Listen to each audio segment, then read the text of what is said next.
Señor, te damos muchísimas gracias por este día, por este tiempo en donde vamos a estudiar tanto los salmos, Señor, como el estudio de la santidad. Gracias por esta reunión, porque nos permites estar en este hotel, Señor. Gracias, Dios, por cada una de las personas que están aquí y por las que vienen en camino. Te queremos pedir que las que vengan en camino, tú las traigas con bien, las traigas rápido, Señor. Que también, Señor, las que se puedan conectar, no falle la tecnología y que todos los que estemos aquí estemos concentrados en el estudio. Que tú te muevas con toda libertad, Señor, para tocar nuestros corazones, para hablarnos de acuerdo a nuestra necesidad. Señor, estamos muy necesitados de tu palabra y Dios, pues te quiero pedir que en cada uno de nosotros nos hagas cada día más patente esa necesidad para que no nos despeguemos de ti. Te queremos pedir todo esto y te lo pedimos en el nombre de tu Hijo Jesús. Amén.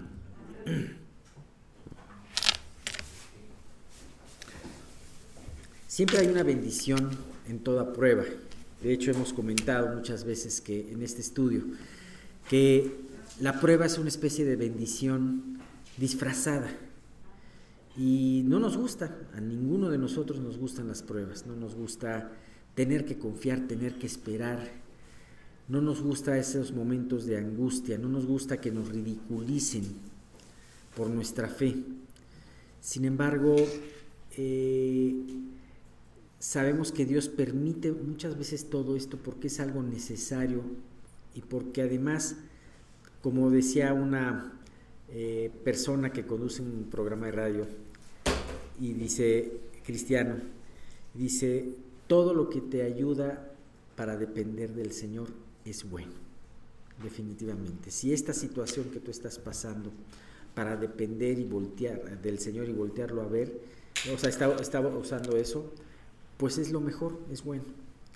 Entonces, el día de hoy vamos a comenzar la segunda sección de este salmo, que es, digamos, una parte medular en todo esto. ¿Por qué digo esto de las pruebas? Porque estábamos viendo precisamente en el anterior versículo, ¿por qué han de decir las gentes dónde está ahora su Dios? Y muchas veces sucede así. Muchas veces podemos tener situaciones muy difíciles en nuestra vida, en nuestra familia, en donde aparentemente la mano de Dios se ha retraído, en donde aparentemente no somos escuchados porque no hay una respuesta concreta en ese momento. Y a veces no solamente hay gente atrás de nosotros que nos dice, que pueda decirnos, bueno, es que ¿por qué le pasó esto a esta persona, que dice que confía en Dios? ¿Dónde está tu Dios, no? Y a veces tenemos a alguien peor, una voz peor que nos dice esto, ¿no? Muchas veces nuestra voz interna nos puede decir, ¿dónde está tu Dios? ¿Por qué Dios no está actuando de esta manera? ¿Por qué Dios no se ha hecho presente en esta prueba? Sin embargo, es hermoso porque así como este salmista fue probablemente molestado con estas voces, inclusive hasta esa voz interna, la respuesta que él tiene, esta pregunta que le hicieron, dice, ¿por qué a decir la gente dónde está tu Dios? Esta pregunta que le hicieron era para poder hacer una maravillosa respuesta. Vamos a ver hoy de los versículos, bueno, tenemos la segunda sección que es de los versículos 3 al 8, y que de hecho es la parte más conocida de este salmo porque precisamente se trata de una comparación del Dios verdadero con los ídolos falsos. Ajá. ¿Quiénes estaban de alguna manera cuestionando al salmista?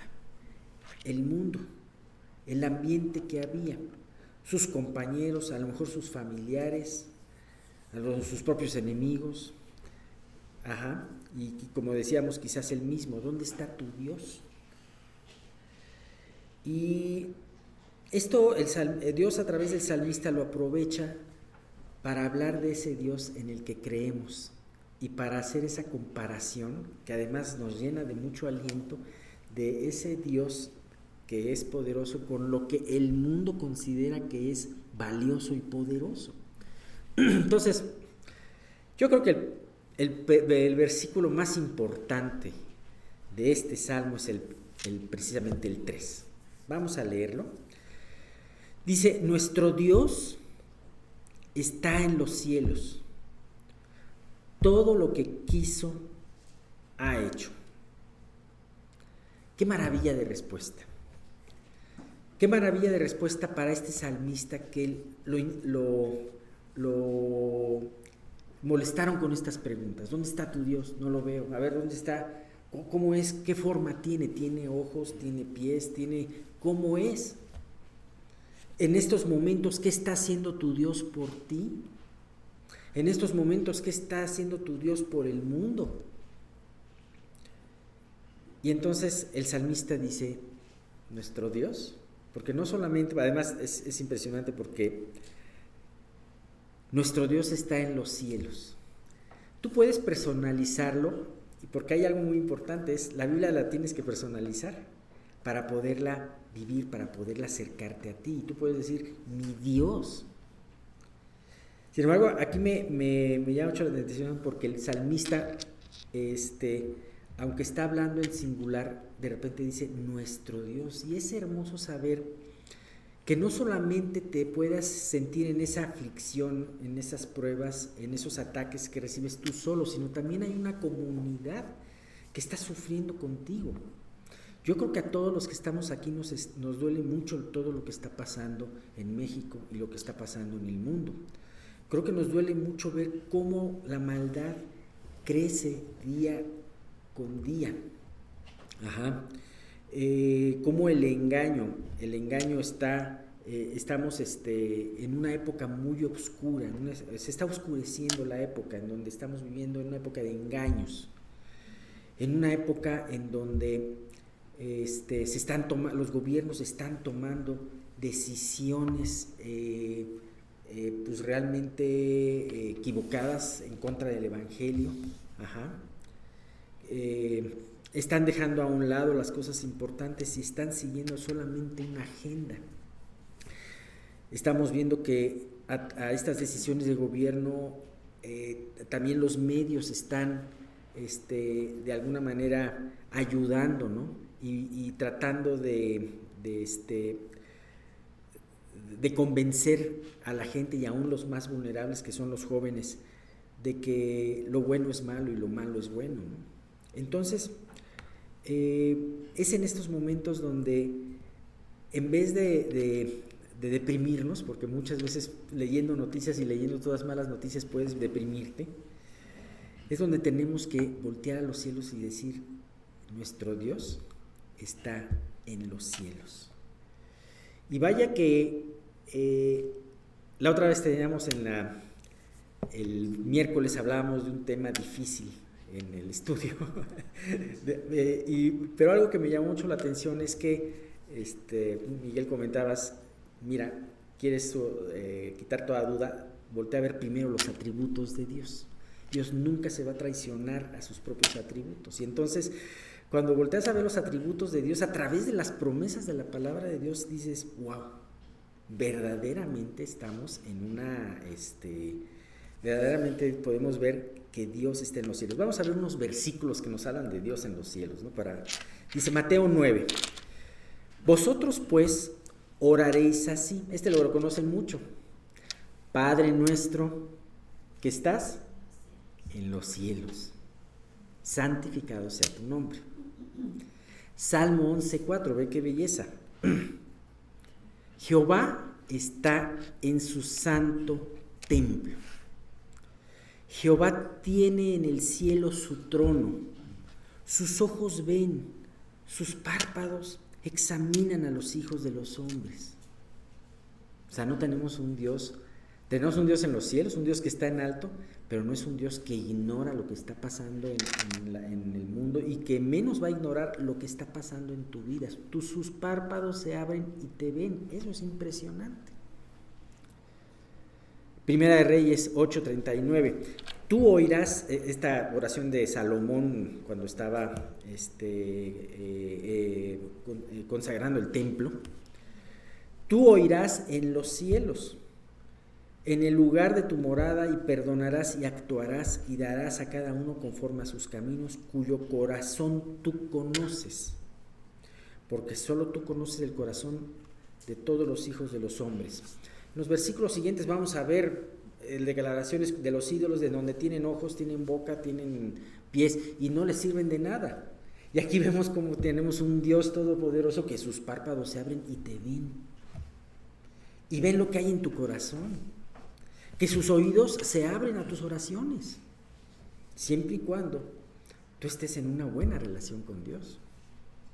Salmo 73, 25, esto lo conocen mucho, un hombre desesperado que decía, ¿dónde está Dios? Asaf decía, pero terminó diciendo, después de haber entrado al santuario de Dios, dijo, ¿a quién tengo yo en los cielos sino a ti? Y fuera de ti nada deseo en la tierra. Dios ciertamente, como decía Salomón, ni los cielos de los cielos lo pueden contener, pero ¿qué implica que la palabra hable de que Dios está en los cielos? ¿Sabes? Implica que Él está sobre todas las cosas, que Dios está sobre lo más alto. Implica que Él todo lo ve, que no hay circunstancia ni enemigo que esté más alto y que escape a la vista de nuestro Creador.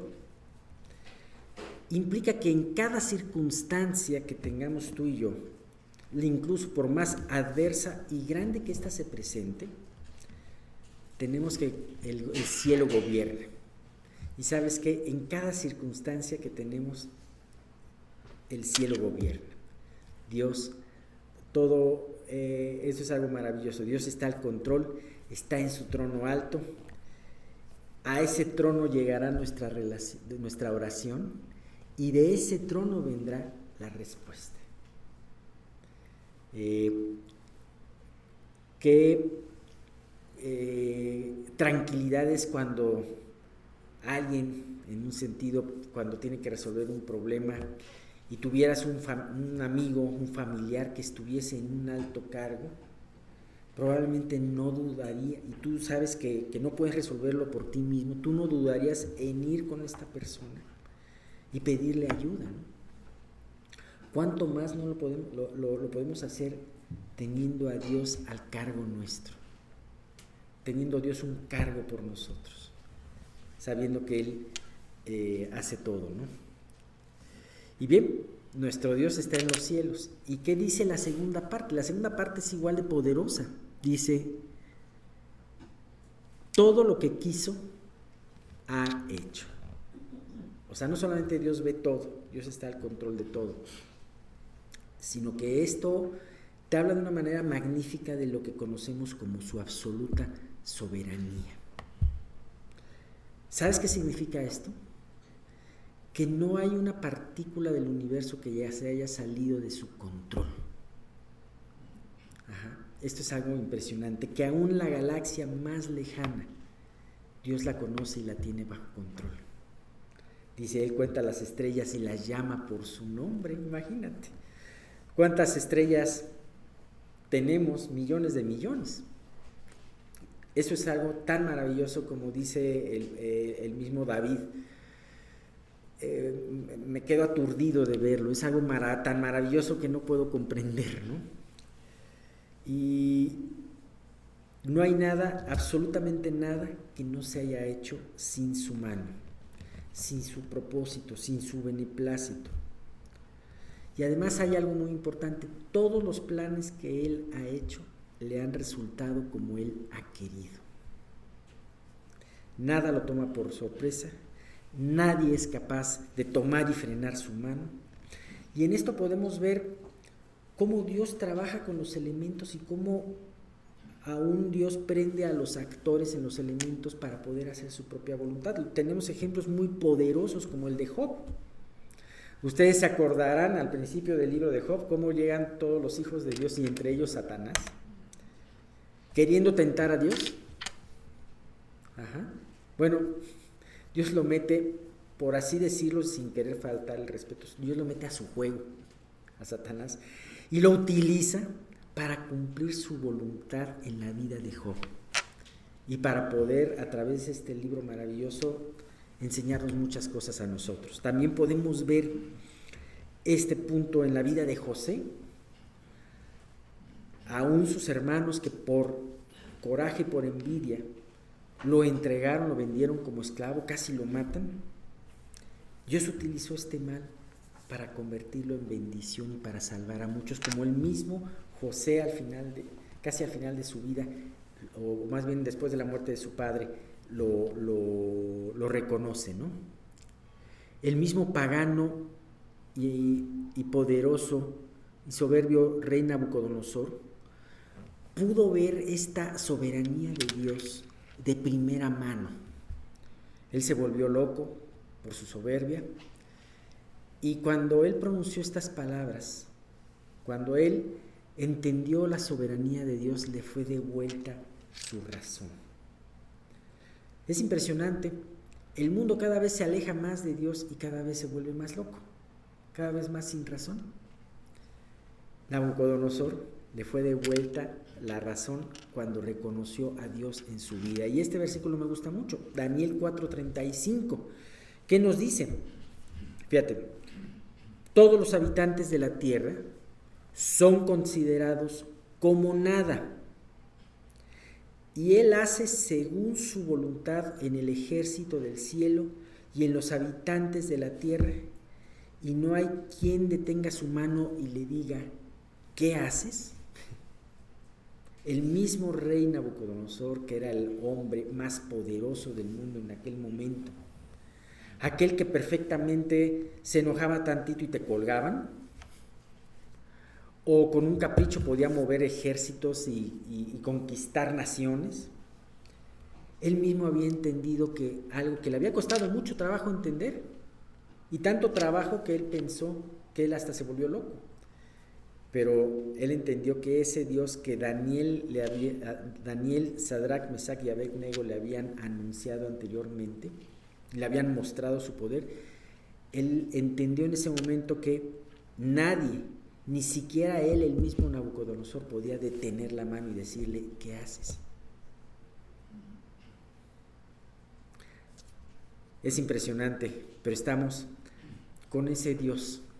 Nuestro Dios está en los cielos. Él ha hecho como ha querido. Sin duda alguna, este versículo 3 es de gran aliento para cada uno de nosotros, para los hijos de Dios, y más en este tiempo tan oscuro, en donde vemos noticias, vuelvo a hablar de estas noticias tristes y lamentables. Cada vez escuchamos que la maldad avanza más en estos tiempos, violencia, fornicación,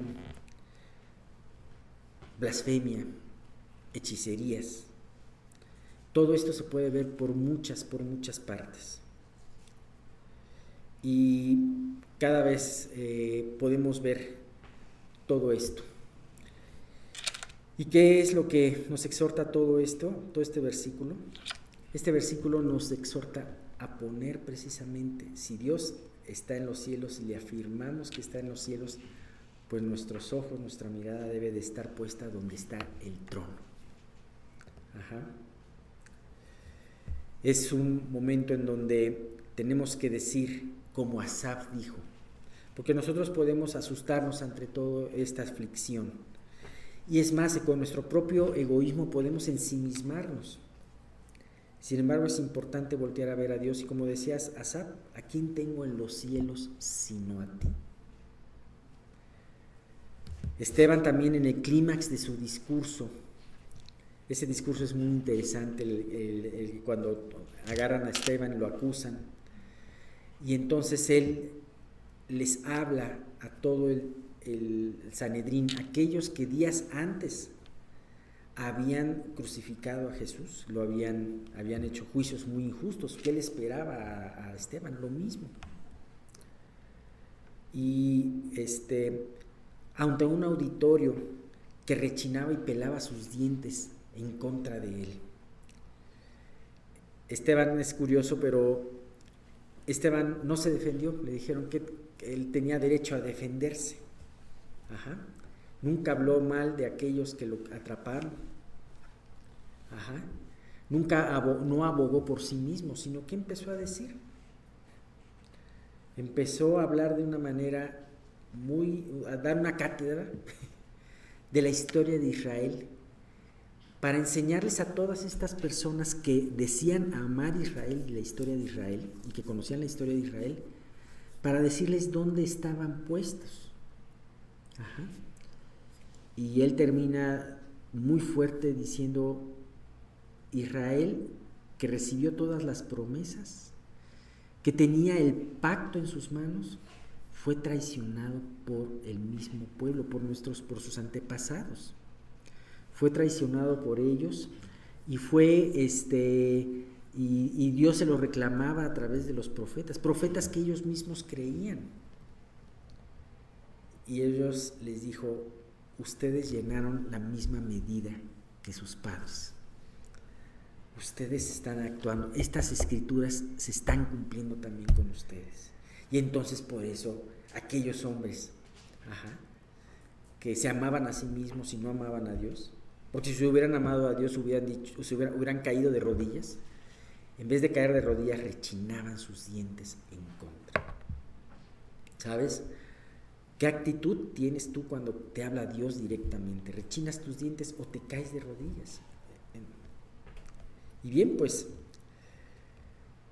finalmente les dio pretexto, pero para poder hacer lo que iban a hacer, pero Esteban dijo lo siguiente: con eso firmaba su sentencia, sabía que iba a firmar su sentencia, y en los versículos 55-56 de Hechos 7 dice: pero Esteban, lleno del Espíritu Santo, pues, fíjense lo que estamos viendo, puestos sus ojos en el cielo, en el peor momento de su vida, de su existencia, Esteban tenía los ojos puestos arriba en el cielo.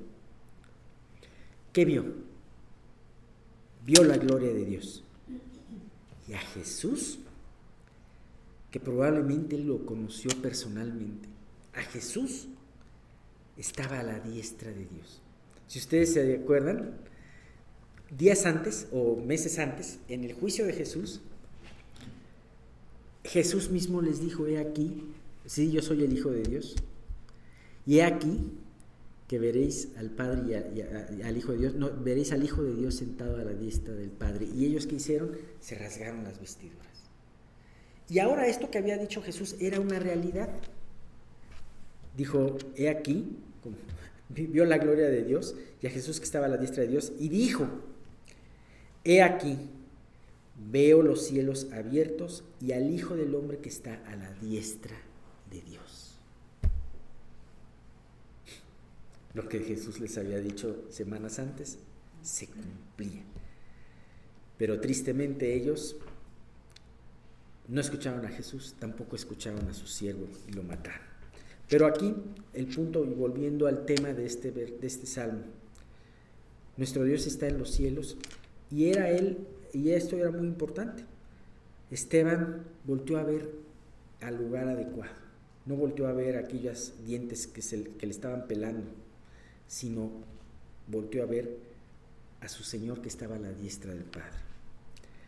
Pablo nos exhorta a través de Colosenses 3, del 1 al 3: si pues habéis resucitado con Cristo, buscad las cosas de arriba, donde está Cristo sentado a la diestra de Dios. Poned la mira en las cosas de arriba, no en las de la tierra, porque habéis muerto y vuestra vida está escondida con Cristo en Dios. A nosotros no nos gusta la idea de morir a nosotros mismos. Hemos escuchado desde hace mucho tiempo: muere a ti mismo. No, ¿cómo? Pero tenemos que darnos cuenta que la muerte es el lugar más seguro que tenemos. Y bueno, un muerto no es tentado ni es atacado por Satanás. Así que, de cierta manera, como dice aquí, el que está muerto, su vida está escondida con Cristo en Dios.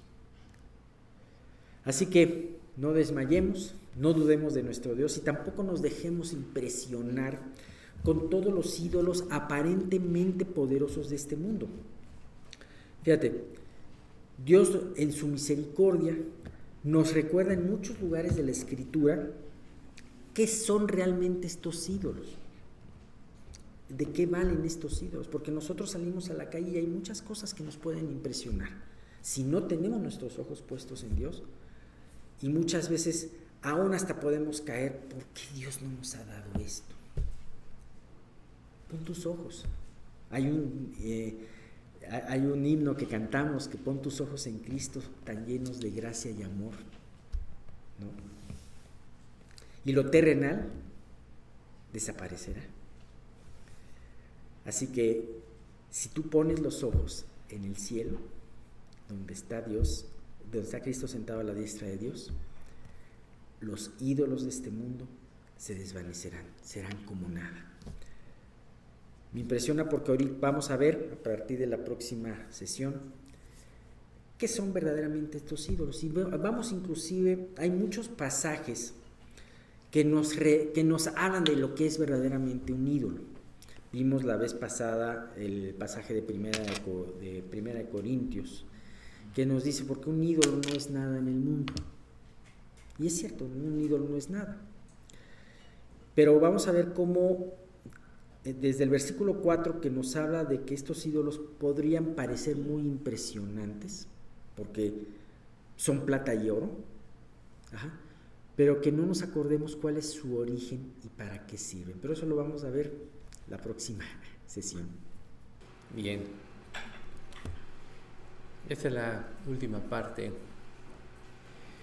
de esta sección, que es la locura de Lutero.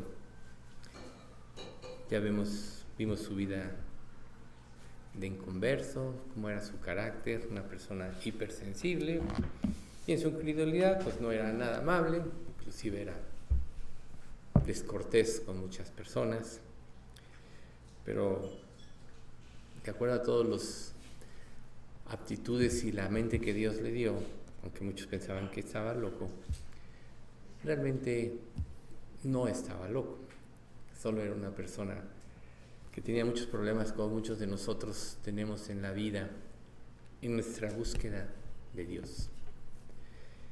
Vimos cómo Dios se revela a su vida, y en esta oración que analizamos la semana pasada, prácticamente ese fue el momento de su conversión. Se llama el lugar de la torre, porque fue ahí donde él, buscando a Dios, conoció al que iba a cambiar. La vez pasada también vimos la parte del joven rico, y nosotros vemos un contraste entre una persona que busca a Dios para justificarse de una manera equivocada, donde Jesús, en este caso, tiene que enfrentarlo a su verdadero ídolo, a su verdadero problema. Y vemos 1500 años después a otro hombre que Dios tuvo que enseñarle una compleja lección. A diferencia del joven rico que quería justificarse, la carga de Lutero cada día era más fuerte. Y eso me recuerda el Salmo 32. Mientras callé, se envejecieron mis huesos en mi gemir todo el día. Porque de día y de noche se agravó sobre mí tu mano, se volvió mi verdor en sequedades de verano.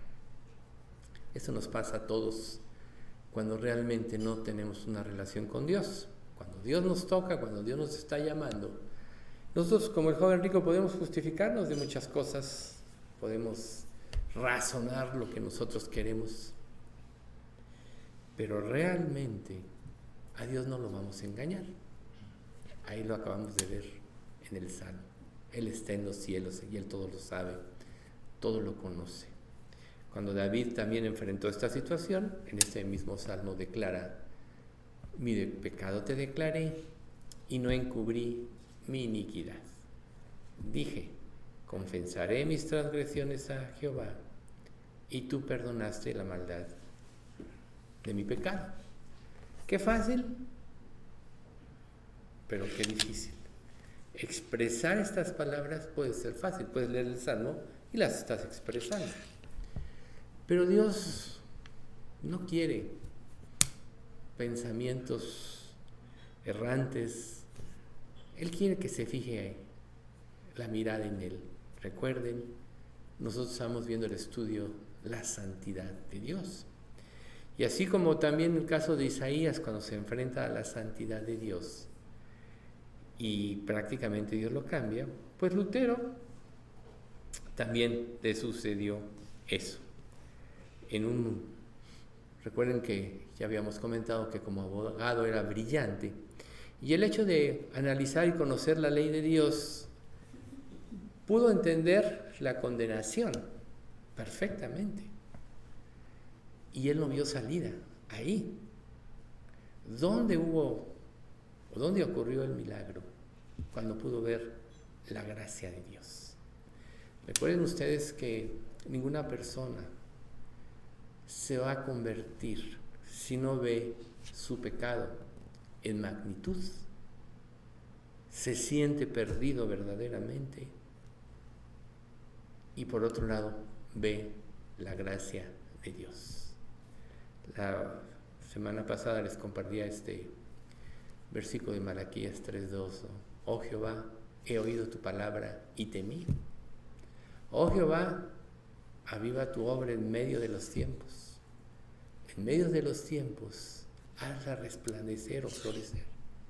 En tu ira, acuérdate de tu misericordia. Esta última frase es muy importante. En tu ira, que es lo que produce el pecado, acuérdate de tu misericordia. Y es precisamente donde el genio de Lutero pudo entender, o se le pudo aclarar en la mente, el dilema en que él estaba viviendo. Recuerden ustedes que se pasaba confesando 6 horas al día siguiente de los pecados que había cometido el día anterior en el monasterio. Tan grande era su sentimiento de culpa, pero no podía librarse. A veces nosotros queremos luchar con la culpa y razonamos muchas cosas para evadir la responsabilidad de enfrentar nuestro pecado, de tener el verdadero arrepentimiento. Luchamos contra ello, pero nunca vamos a tener victoria. ¿Por qué? Volvemos al Salmo 32. Cuando el Espíritu Santo nos está tocando, el peso de nuestro pecado nos va aplastando. Nos va haciendo más infelices, nos va haciendo más inseguros. Imagínense qué tan inseguro estaba Lutero, que 6 horas confesaba sus faltas del día anterior. Y bueno, el sacerdote le dice: oye, estás en un monasterio. Digo, con que 5 minutos confieses lo que pasó, ¿no? Pero ella tenía una conciencia de culpa muy grande. Nosotros no nos vamos a poder realmente convertir verdaderamente si no nos sentimos perdidos. Y tú solo te vas a ver perdido si te enfrentas a Dios. Recuerden, y de esta manera te he de hacer a ti, oh Israel, y por cuanto te he de hacer a ti, prepárate para venir al encuentro de tu Dios. Imagínense ustedes presentarse sin la gracia de Dios delante de Dios. Vamos a quedar fulminados. Si ustedes ven en el libro de Éxodo, cuando Dios le dice a Moisés, cuando se revela en el monte a todo Israel, y todo Israel le dice: no, ya no oímos la voz, ya no queremos oír la voz de Dios porque sentimos que morimos. Mejor que Dios te hable a ti, tú nos dices. Y solo estaban viendo un destello en el monte, ¿no? La imagen de Dios. Imagínense ustedes, no nos hables porque sentimos que morimos. Yo creo que ahí es donde va a ocurrir el verdadero arrepentimiento. Mucha gente hoy en día ha elaborado, y esa ha sido la parte de la trampa del diablo. La vez pasada decíamos que Israel vivía en la esclavitud de Egipto. El pecado produce esclavitud. Y que cuando fue conquistado por Nabucodonosor, él trató de hacer que se asimilara a Isaac, Medrac y Abednego, la religión. Y es lo que está pasando en este día. Hoy las convicciones en el cristianismo se han diluido porque la gente se ha asimilado al sistema de pensamiento. Y es ahí donde nosotros debemos de tener temor. Que tú puedes decir, no, los de afuera. No, tú. ¿Qué tanto te has asimilado al sistema de pensamiento de este mundo? Porque la gente que pasa a nuestro alrededor se está yendo al infierno.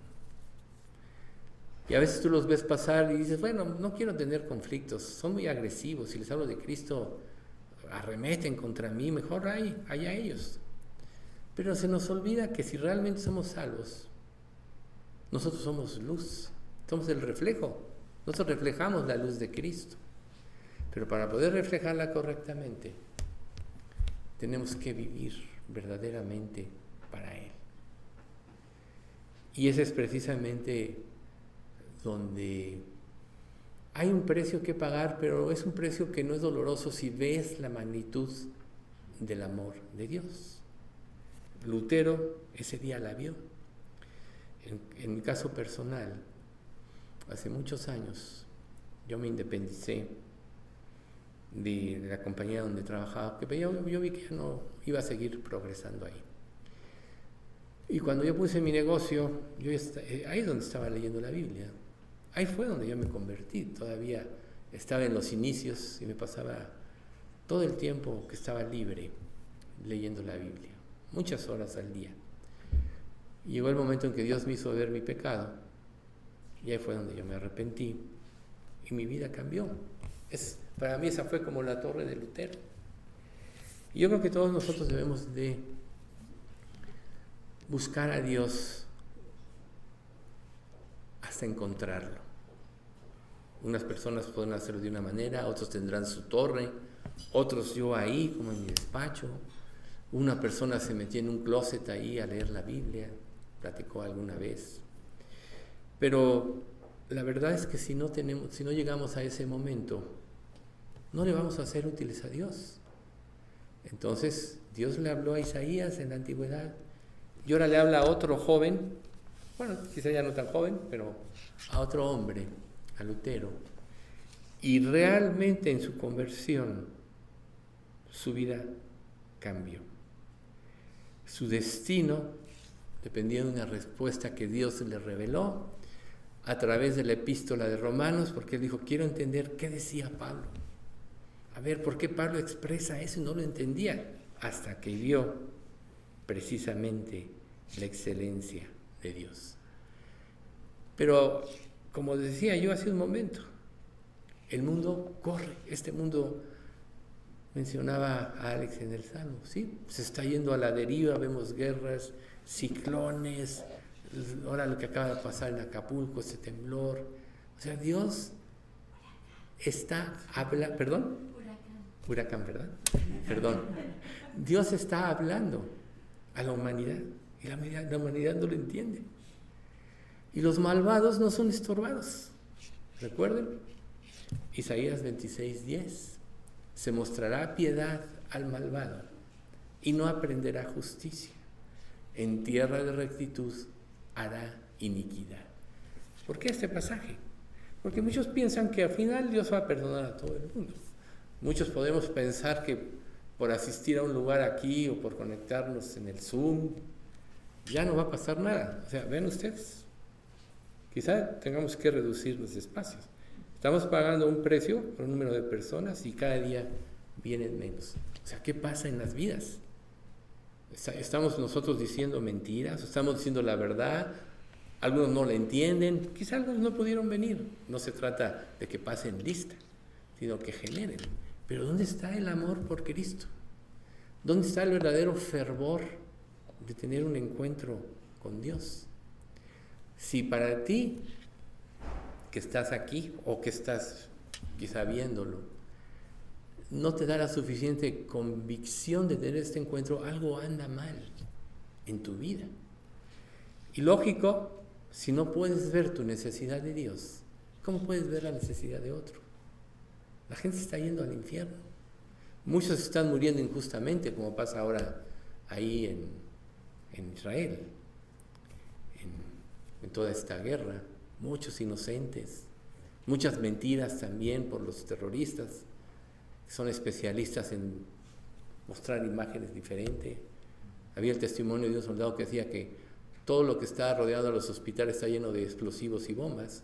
Ellos sueltan una bombita para destruir un túnel y explota todo, para echarle la culpa a Israel, y todo el mundo está así sobre Israel. Este hombre narraba, es un soldado. Nosotros ayudamos a la gente, nosotros no le hacemos daño, pero sí tenemos que destruir a estos que están precisamente sus lugares principales de acuartelamiento, están bajo hospitales y todo eso. O sea, un pensamiento malévolo. ¿Para qué?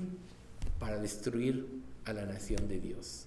Y todo el mundo se subleva, y va a llegar el momento que todo el mundo le dé la espalda a Israel, dice la Escritura, y es donde Dios va a intervenir. Pero bueno, eso es lo que pasa en el mundo. Pero ¿qué pasa en tu vida? O sea, que tantas mentiras puedes estar permitiéndote, y ya te acostumbraste a vivirlas. O ya te acostumbrarte a tener una relación superficial con Dios y crees que con eso es suficiente. Y no te das cuenta que la Biblia dice, Dios no mira lo que mira el hombre, pues el hombre mira lo que está delante de sus ojos. Dios ve el corazón.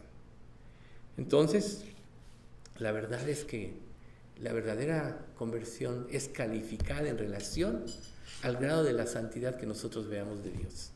Si tú no ves a ese Dios santo y temes, jamás te vas a convertir. Pero no vas a poder engañar a Dios. Él sabe lo que hay en ti. Este hombre luchó y descubrió primero quién era realmente Dios, y más temió. Luego vio las demandas de la ley. Recuerden, era un genio en la jurisprudencia, por tanto pudo asimilar perfectamente la ley. Pero ¿de qué te sirve conocer si no hay una esperanza? Volvemos a Malaquías, ¿no?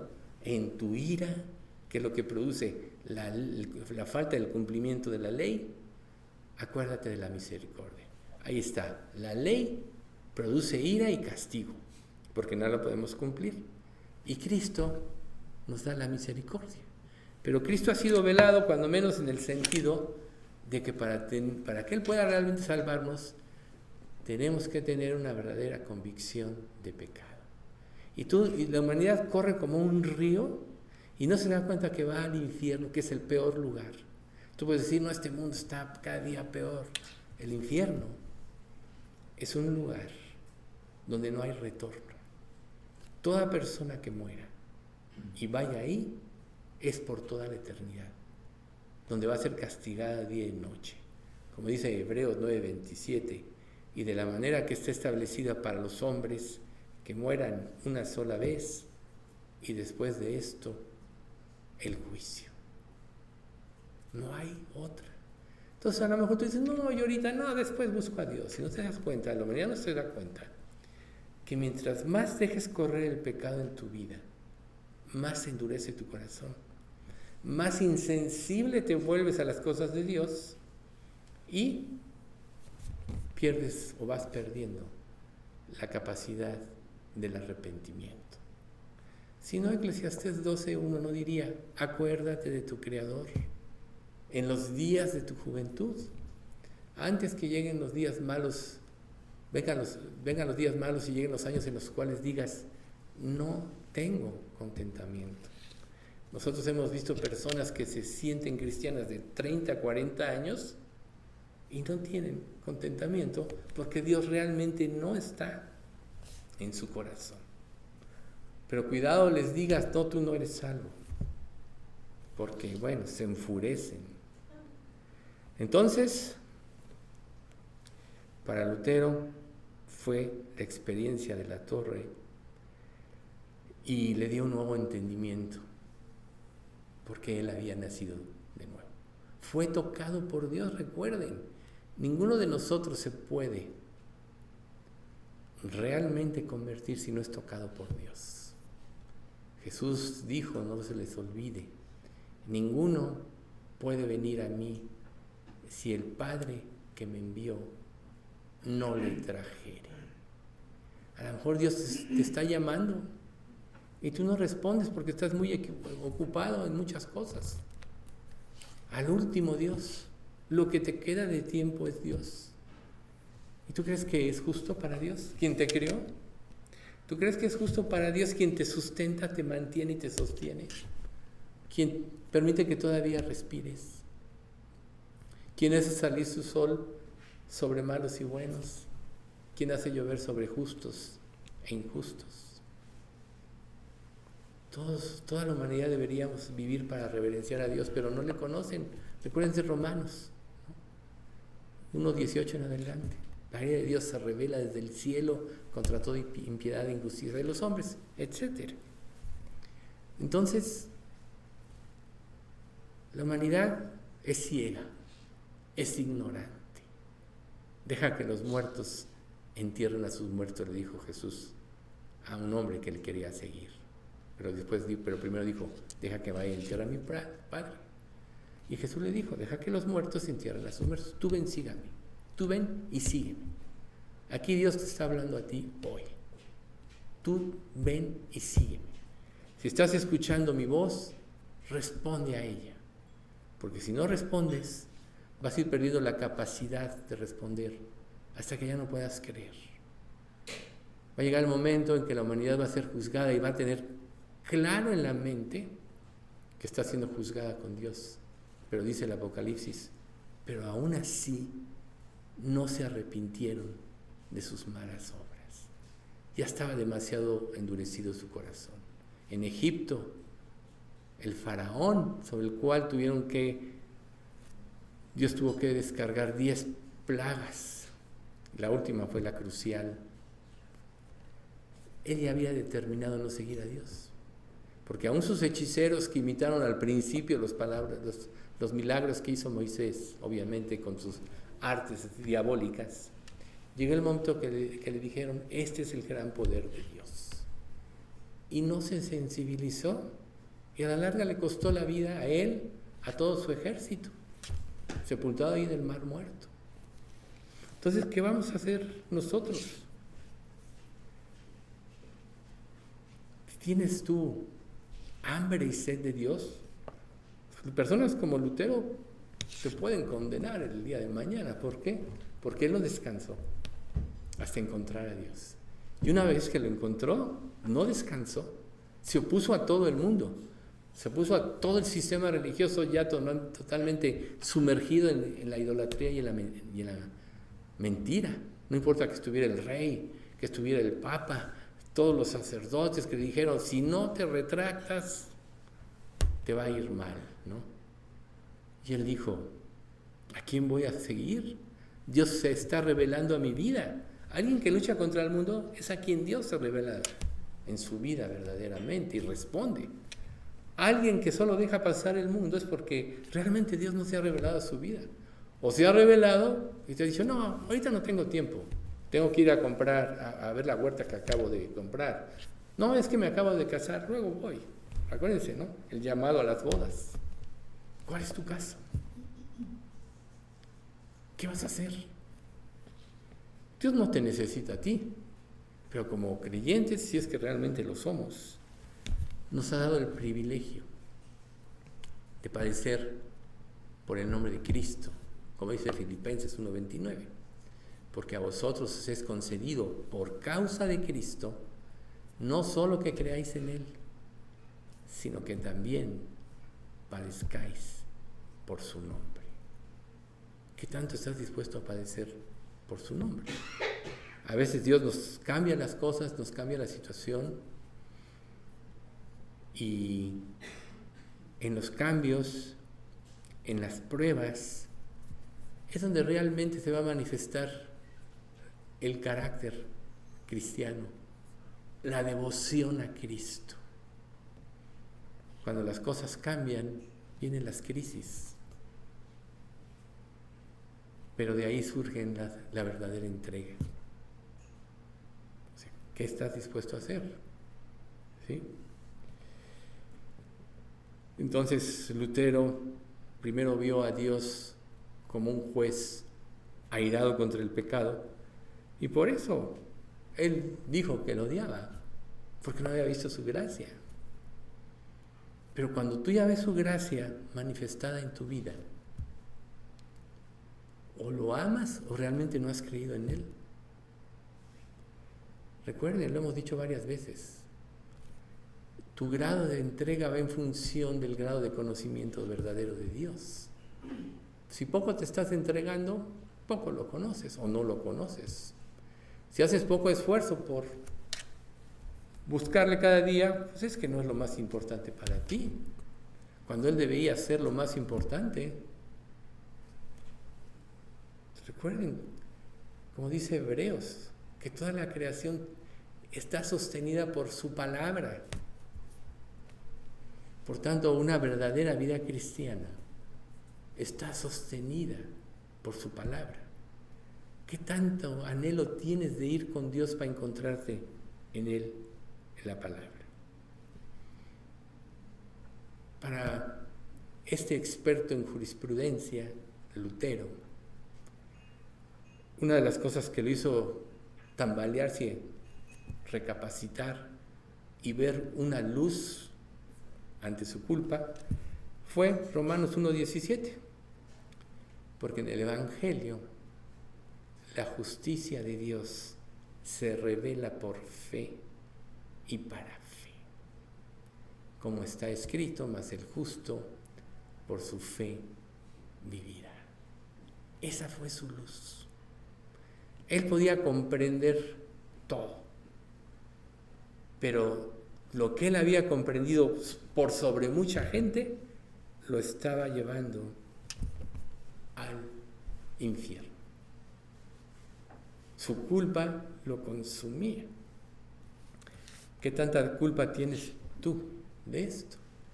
Pero aquí él entendió que era la misericordia de Dios lo que realmente lo iba a salvar. Y se agarró de Dios. Fue a Él, y así como Jacob le dijo un día al ángel de Jehová, no te soltaré si no me bendices, Él hizo lo mismo y se convirtió en una nueva criatura. Su vida cambió, ahora tuvo un significado verdadero. Y aquí volvemos al punto, hacia nosotros. O sea, ¿qué significado tiene para ti el ser el verdadero cristianismo? El encuentro con Dios es lo más dulce y hermoso que nos podemos imaginar. Recuerden, en el Salmo 16:11 dice, me mostrarás la senda de la vida. En tu presencia hay plenitud de gozo. No hay experiencia más sublime y satisfactoria que estar en la presencia de Dios, porque ahí hay plenitud de gozo. Y por otro lado vemos a Nehemías 8:10, el gozo de Jehová es vuestra fuerza.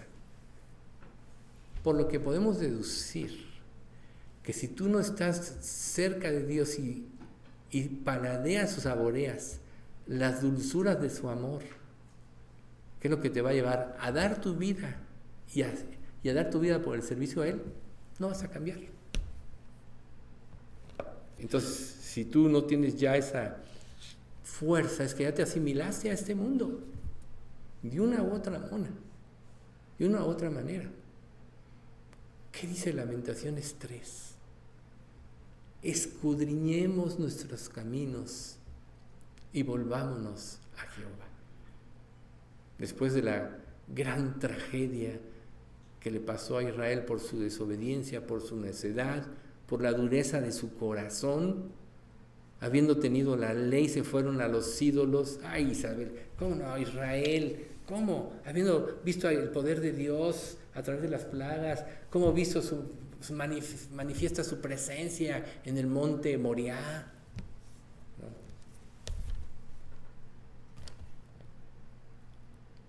Y no lo movió porque realmente no se convirtió de corazón. ¿Dónde está tu corazón?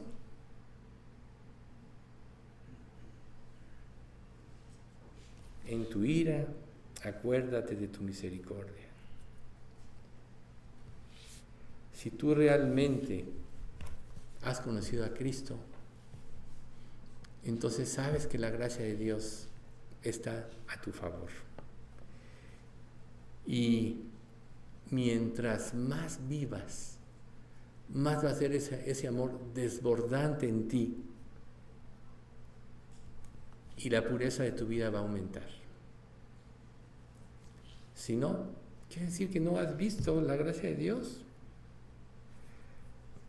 Quien no vea a un Dios airado contra el pecado, no se va a convertir.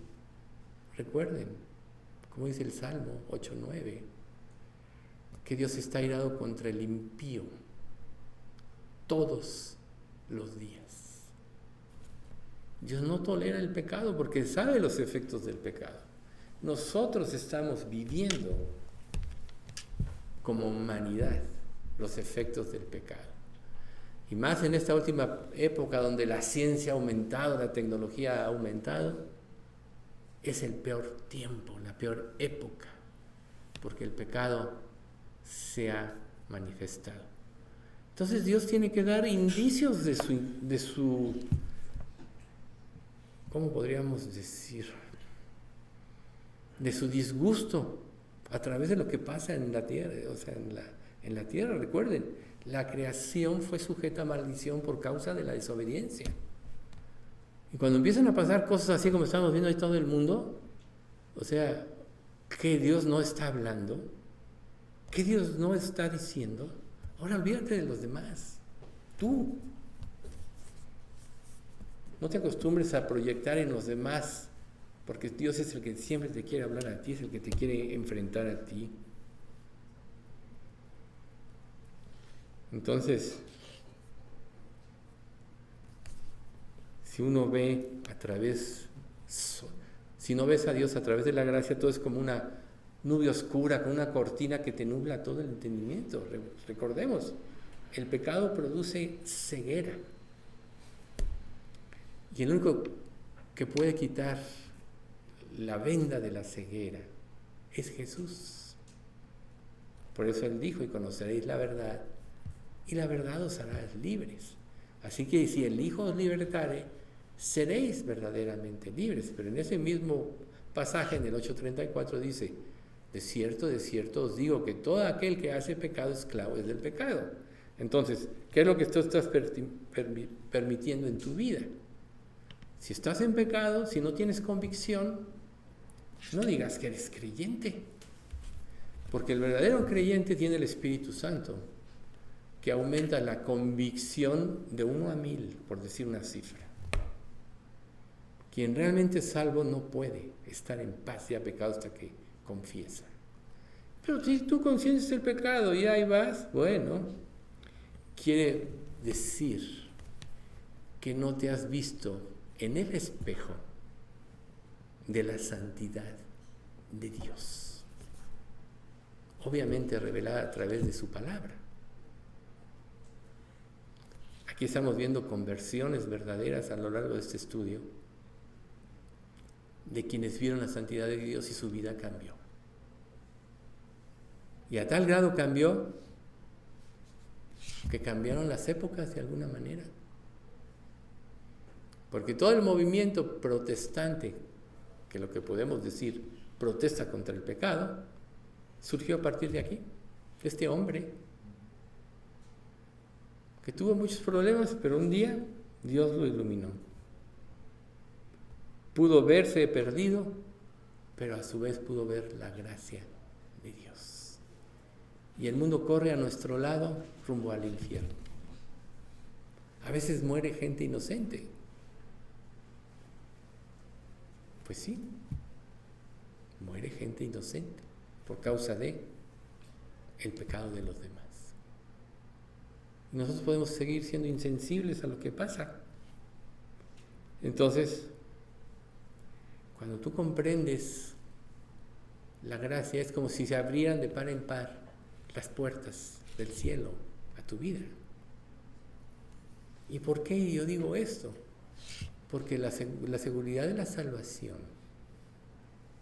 es algo que te hace ir por sobre las circunstancias de esta vida y te permite actuar con aplomo contra el pecado, contra las tentaciones. No quiere decir que no puedas ser tentado, claro que sí. No puede decir que quieras evadirte de una responsabilidad, claro que sí. Pero la iglesia, la verdadera iglesia, se sostiene por vivir sobre la base real del Evangelio, por la verdad del Evangelio, por la gracia de Dios. Y ahora el mundo está engañado. Entonces, cuando Lutero comprendió todo esto, su carga fue quitada, ¿no? Como Jesús dijo, venid a mí, todos los que estáis trabajados y cargados, y yo os haré descansar. ¿Realmente estás reposando en Dios? ¿Realmente estás depositando tus cargas al grado que descanses? ¿Qué significa para ti que Dios dice te haré descansar? Depositar tu confianza en que Él hará te libera a ti de un peso que Dios no quiere que lleves. Él te dice, venid a mí y yo os haré descansar. ¿No estás descansando? ¿Estás llevando tus propias cargas?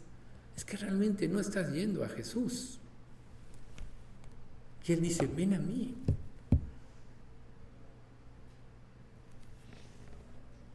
Entonces, para Lutero, esa locura, ese peso terminó. Por fin, él pudo sentirse fuerte para enfrentar, como Esteban, al concilio de la caída iglesia de entonces. Habían pasado 1500 años, más o menos, de la iglesia primera, donde Esteban le pasó esto. Y ahora estaba en una situación diferente, solo que ahora era el falso cristianismo lo que operaba. Pero para Lutero, este pasaje retumbaba en su mente. Mis ovejas oyen mi voz y yo las conozco y me siguen. Y yo les doy vida eterna y no perecerán jamás. Mi Padre que me las dio es mayor que todos y nadie las puede arrebatar de la mano de mi Padre. Y yo y el Padre uno somos. Si Dios es por nosotros, ¿quién contra nosotros? Entonces, ¿por qué no estás teniendo victoria? Ahora todo tenía sentido para este hombre. Él sí podía ir a protestar, porque sabía que Dios estaba tras de él, como dice Jeremías 20:11 creo. Jehová está tras mí como poderoso gigante. Como poderoso gigante. Y si tú no estás apropiando esto, pues es lógico que te tambalees ante la vida, ante los problemas de la vida. ¿Qué acaso Dios no puede darle sustancia a todas las cosas? Claro que sí. ¿Acaso Jesús no levantó a Lázaro de los muertos? ¿No le dio pan a los 5,000 y luego a los 4,000? ¿Acaso no caminó sobre las aguas? Israel sacó fuerzas de debilidad cuando creyó en Dios. Uno podía perseguir a 10,000 y 10,000 a toda una nación, pero cuando dejaron de creer en Dios fue al revés. Un enemigo hacía correr a 10,000 de Israel. Se invirtió el proceso. Si tú estás buscando felicidad y satisfacción en las cosas que te brinda esta vida, que todo tiene relación con el pecado, ya estás alejado de Dios. Quiere decir que ya te asimilaste a este sistema y estás prácticamente viviendo por los valores de este mundo. ¿Y qué dijo Jesús en 1 de Juan 2:15-17? No améis al mundo, ni las cosas que están en el mundo. Si alguno ama al mundo, el amor del Padre no está en él. Porque todo lo que hay en el mundo, los deseos de la carne, los deseos de los ojos y la vana gloria de la vida, no procede del Padre, sino del mundo. Y el mundo pasa y sus deseos, pero el que hace la voluntad de Dios permanece para siempre. Qué grande es tu amor por Cristo, o qué grande es tu amor por el mundo. Tienes que recapacitar, tienes que entender, tienes que hacerte algunas preguntas. ¿Qué pasa en ti cuando te ves a la luz o al espejo de la santidad de Dios? Recuerden a Isaías, ay de mí que soy muerto. Si tú no tienes esta convicción que te lleva a apropiar más y más la gracia de Dios, claro que no eres salvo, no te engañes. No porque vengas a un estudio como este eres salvo, no porque oigas la palabra de Dios eres salvo. ¿A qué creen que se refiere la Escritura cuando dice: no todo el que me dice Señor, Señor entrará en el reino de los cielos, sino el que hace la voluntad de mi Padre que está en los cielos? Ahí está la clave. Mencionar el nombre de Dios es una cosa, y Jesús dice: no todo el que lo menciona entrará, el que hace la voluntad de Dios. Y entonces pregúntate, ¿tú estás haciendo la voluntad de Dios? ¿Qué haces cuando sientes culpa por tus pecados? ¿Los justificas? ¿O dices, no, después arreglo, ahorita estoy muy divertido aquí? O la convicción es creyente y como el Salmo 32, ¿no? De día y de noche se agravó sobre mí tu mano hasta que confesé mi pecado. Bueno, ahí está. ¿Qué significa para ti esta frase, que yo diría que es la frase importante de este estudio? Mas el justo por su fe vivirá. ¿Tienes fe? Ya sabemos que la fe es un don, teóricamente, ¿verdad? La fe es un don. Ya sabemos que quien produce el arrepentimiento es el Espíritu Santo. Tú no lo puedes lograr. Tú no puedes tener la fe que salva.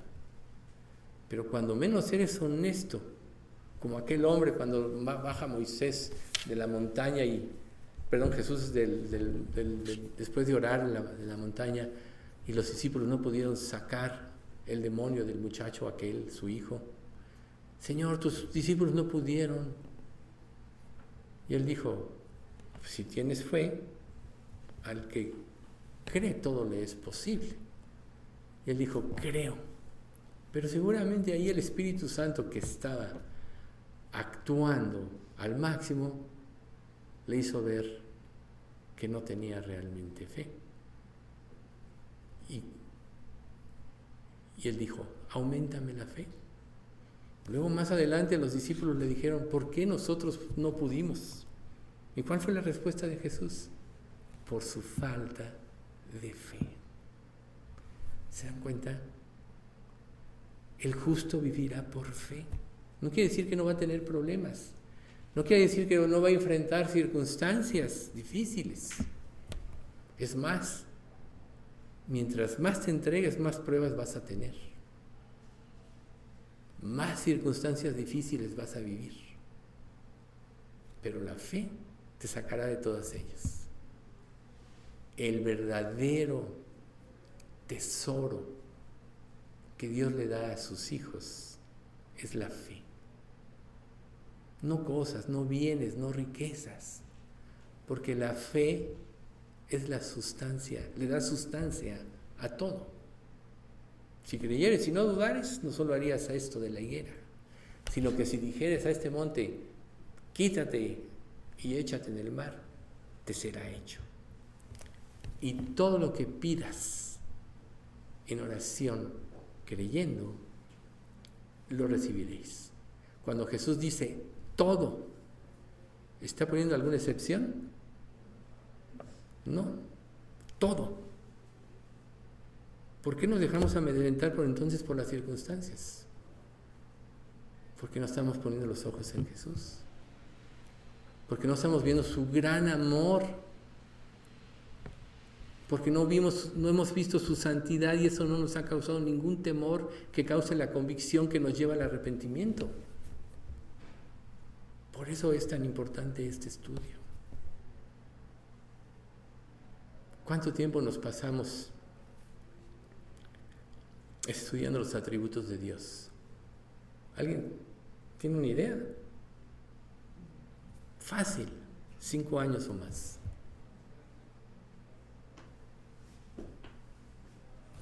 ¿Y te acuerdas de 5? Ponte a pensar en tu mente. Quizás cada día de tu vida debías de repasarlos.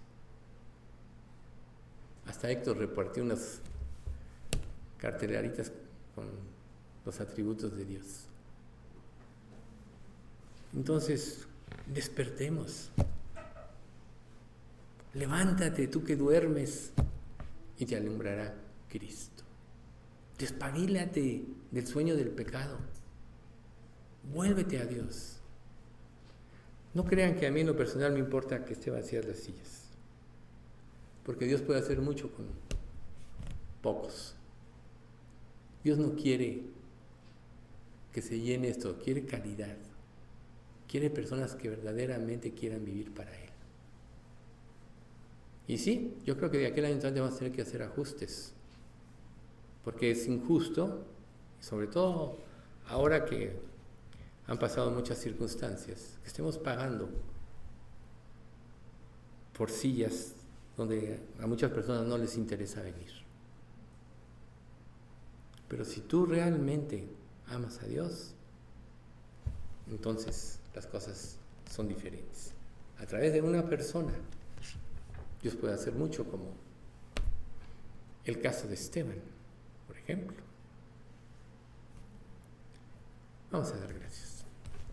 Señor, te agradecemos mucho por este estudio y gracias por esta exhortación, Señor, tanto de ver tu grandeza y el lugar que tú tienes en el Salmo, como en esta final exposición de la vida de Lutero, este hombre, quien dijo que Dios sea Dios. Padre, ilumínanos y trabaja en nuestras vidas para que podamos verdaderamente consagrarlas y podamos, Señor, ver tu gloria, pero haznos ver también, por otro lado, Señor, para que podamos apreciar tu salvación y esto, tu santidad. Claramente la Escritura dice que sin santidad nadie verá a Dios.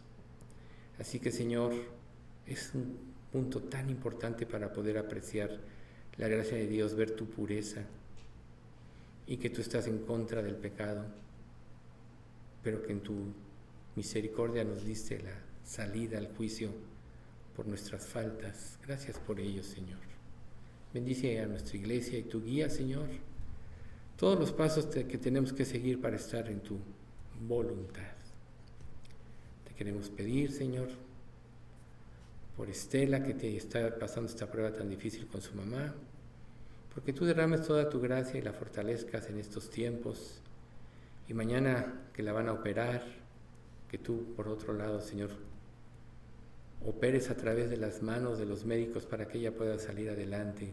Pero lo más importante, Padre, es que a través de esta prueba su mamá te pueda conocer, al igual que el papá de Estela. Y aún sus hermanos, Señor, tantos años o escuchando el mensaje.